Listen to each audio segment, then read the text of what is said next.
కాంగ్రెస్ సర్కార్ ఎన్నికల హామీల అమలుపై ఫోకస్ పెట్టింది. తాము అధికారంలోకి వస్తే 100 రోజుల్లోనే 6 గ్యారంటీ స్కీమ్లను అమలు చేస్తామని హామీ ఇచ్చింది. ఇచ్చిన మాటను నిలబెట్టుకునే నేపథ్యంలో ప్రజాపాలన కార్యక్రమానికి శ్రీకారం చుట్టింది. ఇవాళ్టి నుంచి జనవరి 6 వరకు కార్యక్రమం కొనసాగనుండగా లబ్ధిదారుల నుంచి దరఖాస్తులను స్వీకరిస్తున్నారు. దీనికోసం ప్రత్యేక కౌంటర్లు ఏర్పాటు చేసింది సర్కార్.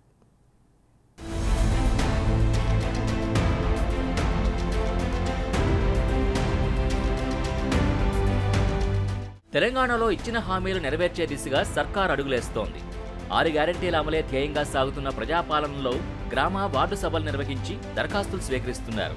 ఒక దరఖాస్తులోనే 6 గ్యారంటీ పథకాలకు అప్లై చేసుకునే వెసులుబాటు ఉండడంతో మహాలక్ష్మి, రైతు భరోసా, గృహజ్యోతి, ఇందిరమ్మ ఇళ్లు, చేయూత పథకాలకు సంబంధించి అప్లికేషన్లు అందజేస్తున్నారు. అలాగే రేషన్ కార్డు లేని వారు కొత్త రేషన్ కార్డుల కోసం కూడా అప్లై చేసుకుంటున్నారు.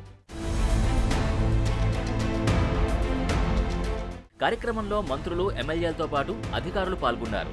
ప్రజాపాలన కార్యక్రమం కోసం సీనియర్ ఐఏఎస్ అధికారుల్ని జిల్లాలకు నోడల్ ఆఫీసర్స్గా నియమించింది ప్రభుత్వం. గ్రేటర్ హైదరాబాద్ పరిధిలో 6 జోన్లలో ప్రజాపాలన అమలు కోసం ఐఏఎస్ అధికారుల్ని నియమించింది. జీహెచ్ఎంసీ పరిధిలో మొత్తం 600 కౌంటర్లు ఏర్పాటు చేశారు. అలాగే 30 సర్కిల్స్లో 30 మంది స్పెషల్ ఆఫీసర్స్, 10,000 మందికి పైగా సిబ్బంది విధుల్లో పాల్గొన్నారు. తమది ప్రజాప్రభుత్వమని, దొరల పాలన కాదని బీఆర్ఎస్పై విమర్శలు గుప్పించారు డిప్యూటీ సీఎం భట్టి విక్రమార్క.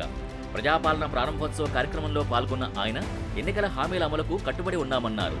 పేద, మధ్యతరగతి ప్రజలకు పథకాలు అందాలన్న ఉద్దేశంతోనే ప్రజాపాలన కార్యక్రమమని తెలిపారు.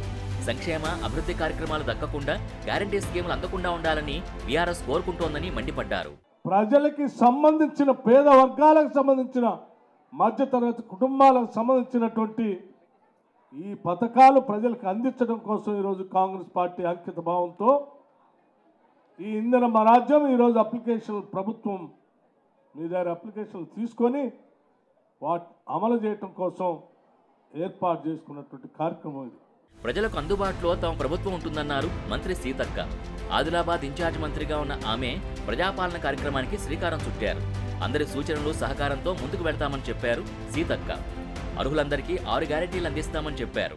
ఇది ప్రజల పాలన, ప్రజల వద్దకు పాలన, ప్రజా సమస్యలు తెలుసుకునేటువంటి పాలన, ప్రజలకు అందుబాటులో ప్రజాప్రతినిధులు, అధికారులు ఉండి వాళ్ళ అభివృద్ధి కోసం చేపట్టేటువంటి కార్యక్రమాలు. అదేవిధంగా కాంగ్రెస్ ఇచ్చినటువంటి 6 గ్యారంటీల పథకంలో అర్హులైనటువంటి వారి దగ్గర నుంచి దరఖాస్తులు తీసుకొని నెక్స్ట్ మంత్ నుంచి వాళ్ళకన్నీ కూడా 6 గ్యారంటీలు ఒక్కొక్కటి చేరవేయడం జరుగుతుంది. అర్హులైన లబ్ధిదారులందరూ గ్యారంటీ స్కీముల కోసం ప్రజాపాలనలో దరఖాస్తు చేసుకోవాలని ప్రజలకు పిలుపునిచ్చారు ఎమ్మెల్యే యశస్విని రెడ్డి. మహబూబాబాద్ జిల్లా తొర్రూరు మండలం ఫత్తేపురంలో ప్రజాపాలన అభయహస్తం దరఖాస్తుల స్వీకరణ కార్యక్రమాన్ని ప్రారంభించారు యశస్విని. ఈ సందర్భంగా పథకాల అమలు కోసం ఏ అధికారికి డబ్బులు ఇవ్వకూడదని ఆమె సూచించారు. అలాంటి ఘటనలు ఏవైనా జరిగితే తమ దృష్టికి తీసుకురావాలని, వారికి కఠిన చర్యలు తప్పవని హెచ్చరించారు.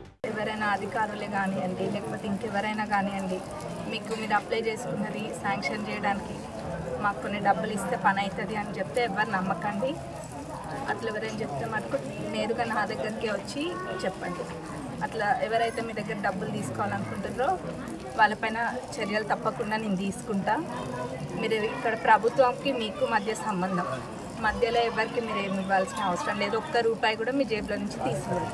ప్రతి పథకానికి వేర్వేరుగా దరఖాస్తు చేసుకోని అవసరం లేకుండా అన్ని ఒకే అప్లికేషన్లో ఇవ్వాల్సి ఉంటుంది. దరఖాస్తు ఫారంతో పాటు ration card, Aadhaar card xerox కాపీలు, దరఖాస్తుదారు ఫోటో ఇవ్వాలి. అప్లికేషన్ తీసుకున్న అధికారి రసీదును కూడా ఇస్తారు.